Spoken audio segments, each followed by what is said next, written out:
zelo visokih. Ne. Se pravi, tvoj nauk mladincem bi bil, če hočete biti veliki, si morate to želeti, pa boste zrasli. Ja, mislim, psiha oziroma želja je zelo močno orožje. Tako da tudi pri lastnih željah, če si kaj zelo želiš, potem po vsej verjetnosti boš to tudi dosegel. Verjetno.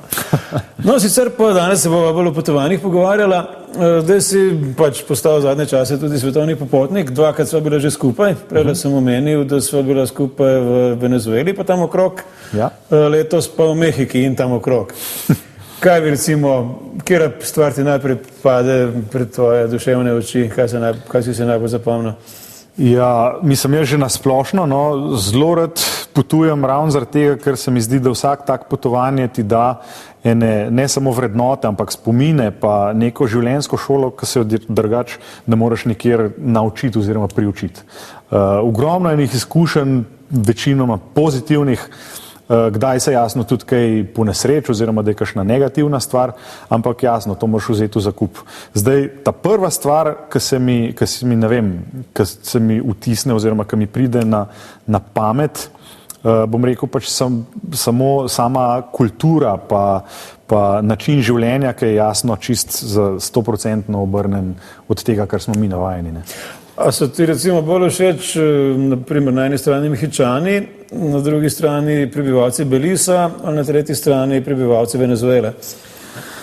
Zanimivo vprašanje, ne? In spet glede na to, da so relativno blizu en drugega, bi lahko rekel, da so si popolnoma različni. Ne?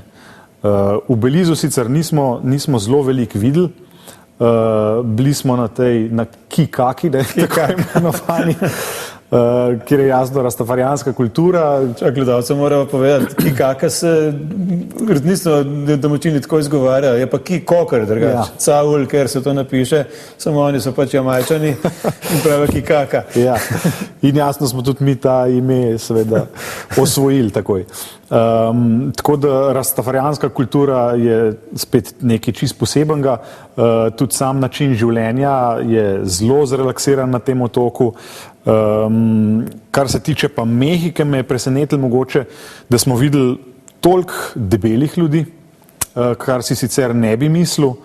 McDonald's kultura, ne? Ameriška kultura, čista, ne? Tudi prehranjevanje, jasno, na plaži, cel dan. Tudi toliko ni treba narediti, da bi ostal in šel v restauracijo, ampak ti vse prinesejo, skratka, postrežba res pred vrati. Venezuela, jasno, je pa izredno revna, ne? In me je presenetilo to, da so ljudje taki reveži, da v takih razmerah živijo. Čeprav na drugi strani ogromno denarja zaradi nafte, ne? Nafta ima ogromno zalogo nafte Venezuela in tudi krasne pogoje za turizem, ampak jasno, tam je pač diktatura Huga Chaveza in tako je, da ljudje se na veliko izseljujejo in tam kar trpijo, no. Eno stvar, ki mene presenetila, je to, da povsod vas dan gorijo luči.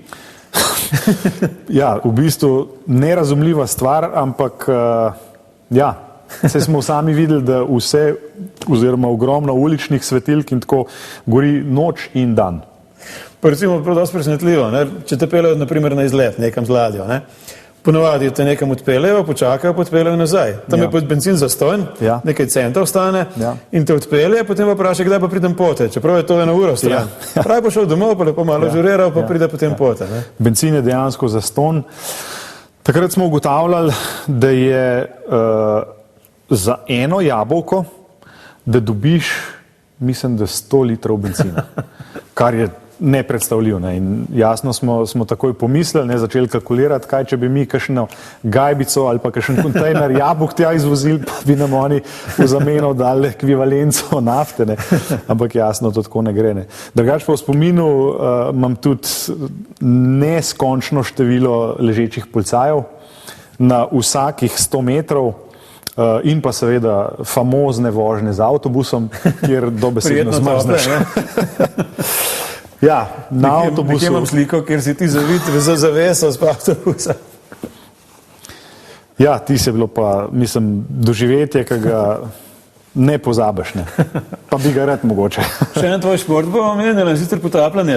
Ja, tudi jaz se rad potapljam in sem po duši plavalec, oziroma treniral sem pač plavanje dolg časa. Ti si pa še bolj navdušen kot jaz, ne? Ja, Lahko pogledava še nekaj diasov istočasno. Ja, seveda. Mene...